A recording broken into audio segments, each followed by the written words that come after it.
यहाँ से केंद्र सरकार हो, राज्य सरकार हो, उन तक मैसेज पहुंचा रहे हैं कि ये भीड़ नहीं, ये भिड़ने वाले हैं। ये किराए पे लाए हुए लोग नहीं, स्वेच्छा से अपने खुद के पैसे से आए हुए लोग हैं। ये मैसेज पहुंचाना है केंद्र सरकार को, राज्य सरकार को, और मानगढ़ पे जो आए हैं उनको ये मैसेज पहुंचाना है कि ये भीड़ नहीं, भिड़ने वाले हैं। ये किराए की भीड़ नहीं, ये स्वेच्छा से आए हुए अपने हक अधिकार की लड़ाई लड़ने वाले लोग। तो इस भारत देश के मूल मालिक आप सभी को विश्व आदिवासी दिवस की हार्दिक शुभकामनाएं, अभिनंदन। इस राजा डूंगर बरंडा की धरती पे और माला कटारा की धरती पे आप सभी का हार्दिक जोहार, अभिनंदन। आज इस अवसर पे जो अपने स्वाभिमान की लड़ाई के लिए, अपने हक अधिकार की लड़ाई के लिए, अपने आने वाली पीढ़ी की सुरक्षा के लिए इस माला कटारा की धरती पे जो विराजमान हैं, इन सभी भाइयों और बहनों को मेरी ओर से खूब खूब आभार और अभिनंदन। आज ये जो कार्यक्रम रखा गया है, ये विश्व आदिवासी दिवस जो 1994 के यूएनओ द्वारा घोषित किया गया था और इसके बाद से आज तक इसको मनाया जा रहा है। कई बार छोटे छोटे स्तर पे मनाया गया और डूंगरपुर जिले में बिलप्रदेश के क्षेत्र में ये आदिवासी परिवार की जो विचारधारा आई और इस विचारधारा के बाद पूरे आदिवासी समुदाय को जो अधिकारी बना हुआ था, कर्मचारी था, गरीब था, आम था, उसको भी विश्व आदिवासी दिवस को बारे में जानकारी मिली और पूरे जिले के अंदर, पूरे बिलप्रदेश के अंदर ये विश्व आदिवासी दिवस मनाया जा रहा है।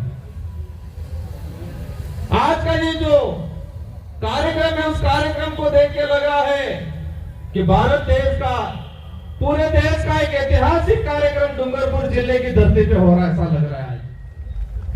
भाइयों, ये खुशी का दिन है, लेकिन साथ में एक दुख का भी दिन है, क्योंकि आज पूरे देश के अंदर आदिवासियों को प्रताड़ित किया जा रहा है, उनके साथ स्वाधुत किया जा रहा है, उनके साथ कहीं न कहीं अन्याय किया जा रहा है।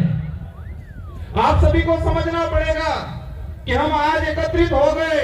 एकत्रित होने के बाद हमने सांस्कृतिक कार्यक्रम देख लिए, वक्ताओं के भाषण सुन लिए, लेकिन आज सबको ठान के जाना है कि ये आदिवासी हमेशा बरकरार रहे और देश के अंदर किस कोने में कहां पर क्या हो रहा है। हमारे साथी आए थे, एक एमएलए थे त्रिपुरा से, उस भाई ने बताया, उस भाई ने भी कहा कि देश के किसी भी कोने में कहीं पर भी आपत्ति आती है, पूरे देश का आदिवासी समुदाय एक होकर लड़ाई लड़ेगा। आज पूरे देश के अंदर देखा जाए कि हर कोने में कहते हैं कि व्यक्ति और समाज, जो गरीब की बात आती है, व्यक्ति या कोई समाज पैसे से गरीब हो सकता है, अपने विचारों से, अपनी सोच से कोई गरीब नहीं हो सकता है। और यहाँ जो विराजमान है वो सब अपने विचारों से और अपने सोच से सारे के सारे अमीर लोग बैठे हुए इस मंच पे। इस कार्यक्रम के माध्यम से हमारे पूरे उदयपुर संभाग में, पूरे कुल प्रदेश में हमें मैसेज पहुंचाना है कि ये जो हमारी जो लड़ाई है, ये लड़ाई हमारे अस्तित्व को बचाने के लिए है। जो हमारा दबा कुचला जो इतिहास था, उस इतिहास को वापस उजागर करने की लड़ाई है। ये लड़ाई हमारे जो संस्कृति है, जो विलुप्त होती जा रही है, जो दूसरे लोगों के द्वारा हमारी संस्कृति पे जो अतिक्रमण किया जा रहा है, हम देखते जा रहे हैं। हमारे पूर्वजों की जो विवाह पद्धति थी, हर किसी पद्धति पे हमारी जो परंपरा संस्कृति थी, उस पे कलम चढ़ाने का कुछ लोगों के द्वारा काम किया जा रहा है। इस कार्यक्रम में अधिकतर युवा साथी हैं। इन युवा साथियों से आह्वान करना चाहूंगा कि आप देश का इतिहास उठा के देख लो। देश के इतिहास में मुगलों से लड़ाई लड़ी हो, अंग्रेजों से लड़ाई लड़ी हो, राजा रजवाड़ों से लड़ाई लड़ी हो, उस लड़ाई में युवाओं का सबसे बड़ा योगदान रहा हुआ है। तो आज आजाद देश के अंदर भी हमारे अस्तित्व की लड़ाई, संविधान बचाने की लड़ाई आप लोगों को ही लड़नी है। इसलिए ठान लेना है कि हमें मजबूत रहना है, हमें बहकावे में नहीं आना है, हमें फ्री की योजनाओं पे ज्यादा ध्यान नहीं देना है, हमें हमारे हक अधिकार की बात, आप सबको पता होगा देश में क्या चल रहा है। देश के अंदर यूसीसी कानून लाया जा रहा है, देश के अंदर डिलिस्टिंग की बात की जा रही है। भारत देश के अंदर वर्तमान में वन सुरक्षा अधिनियम 2023 लाया गया और हमारे जो कमिटी बैठे हैं उन कमिटियों के लिए कहना चाहूंगा कि राजस्थान की सरकार एक विधेयक लाई, मृत सम्मान शरीर विधेयक। सुनने में बहुत बढ़िया लगता है और कहते हैं ये लोग कि गहलोत जी की सरकार जैसे मरी जाएंगे भी सम्मान अलवानो कानून आणनी उनके और हमारे भोली भाली बापड़ी जनता ने बहकाम आ जाए।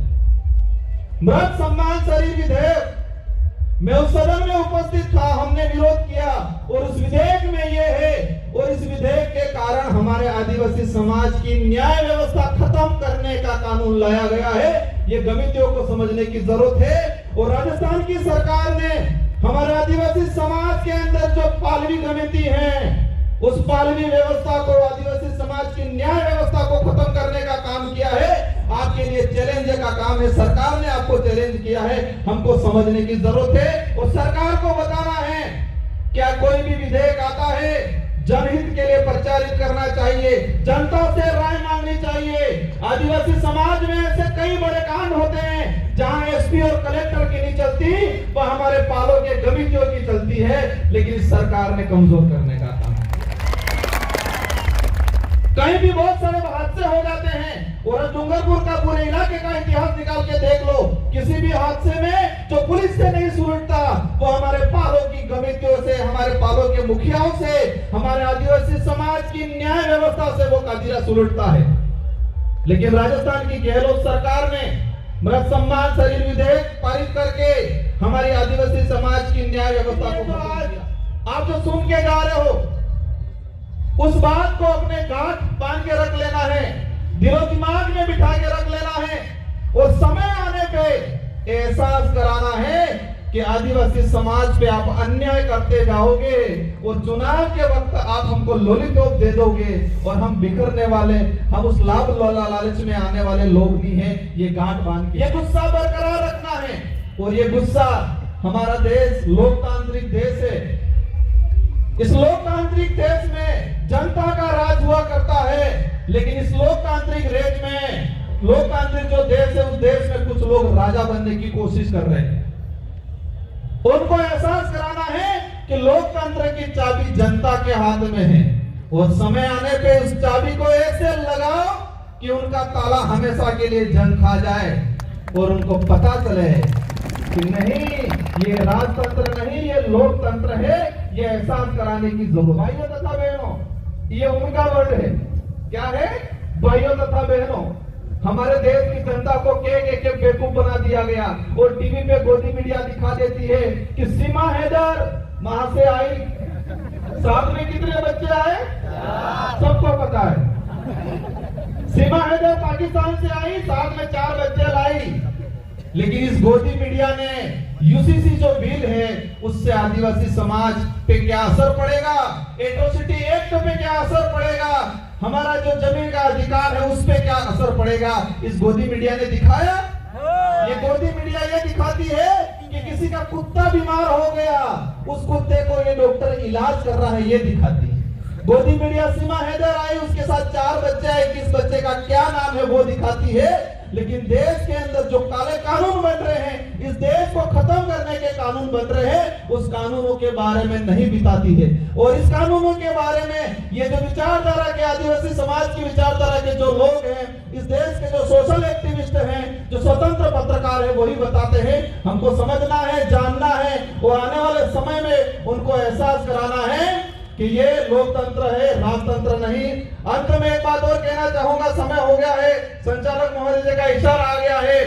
ये जो विश्व आदिवासी दिवस मनाया जा रहा है, इस विश्व आदिवासी दिवस की थीम है, ये जो आज जो मना रहे हैं उसकी एक थीम है, यूएनओ ने सेलेक्ट किया है, गाइडलाइन जो बनाई है कि आदिवासी समाज आत्मनिर्णय लेना सीखे, आत्मनिर्भर बने। और ये पूरे देश के अंदर हम एहसास करा रहे हैं कि यहाँ पर जो आए हैं वो आत्मनिर्णय लेके आए हैं, आत्मनिर्भर होके आए हैं। और मानगढ़ जो गए हैं वो परजीवी गए हैं, दूसरे के इशारे पे चलने वाले लोग गए हैं, और समय आने पे उनको भी एहसास होगा। अगर राजस्थान की सरकार राहुल जी ये विश्व आदिवासी दिवस मना रही है, मैं इस मंच के माध्यम से उनको कहना चाहूंगा, कम से कम ये जो विश्व आदिवासी दिवस है उस दिवस की थीम का तो ध्यान रखते आप लोग। इस दिवस की थीम क्या है, इस दिवस का उद्देश्य क्या है, अगर ये आपको पता होता तो राजनीतिक फायदा लेने के लिए वहां आदिवासियों को इकट्ठा करने का काम नहीं करते, उनको परजीवी नहीं बनाते। इन्हीं शब्दों के साथ आप सबको जय जोहार, जय आदिवासी, जय भील प्रदेश।